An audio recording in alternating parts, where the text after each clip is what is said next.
BJP. സംസ്ഥാന അധ്യക്ഷൻ രാജീവ് ചന്ദ്രശേഖർ നിയോഗിച്ച വിദഗ്ധ സമിതി വഖഫ് നിയമഭേദഗതി ചട്ടരൂപീകരണം സംബന്ധിച്ച് നിർദ്ദേശങ്ങൾ കേന്ദ്ര സർക്കാരിന് കൈമാറി. സംസ്ഥാന vice president advocate Shone George അടങ്ങുന്ന 10 നിയമ വിദഗ്ധ സമിതിയാണ് കേന്ദ്രമന്ത്രി കിരൺ റിജിജുവിന് നിർദ്ദേശങ്ങളടങ്ങിയ റിപ്പോർട്ട് കൈമാറിയത്.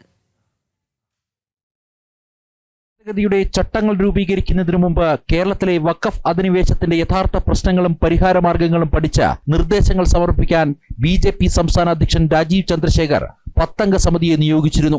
ബി.ജെ.പി. സംസ്ഥാന ഉപാധ്യക്ഷൻ അഡ്വക്കേറ്റ് ഷോൺ ജോർജിന്റെ നേതൃത്വത്തിലുള്ള സമിതി ഇത് സംബന്ധിച്ച് വിശദമായ പഠനമാണ് നടത്തിയത്. മുനമ്പം ഉൾപ്പെടെ വഖഫ് അധിനിവേശം നേരിടുന്ന കേരളത്തിലെ സ്ഥലങ്ങളും ഇരകളായവരുടെ ദുരിതവും സമിതി പഠിച്ചു. നിയമവിദഗ്ധർ ഉൾപ്പെട്ട സമിതി തയ്യാറാക്കിയ പരിഹാരമാർഗങ്ങൾ അടങ്ങുന്ന റിപ്പോർട്ട് ഷോൺ ജോർജ് ഡൽഹിയിലെത്തി മന്ത്രി കിരൺ റിജിജുവിന് കൈമാറി.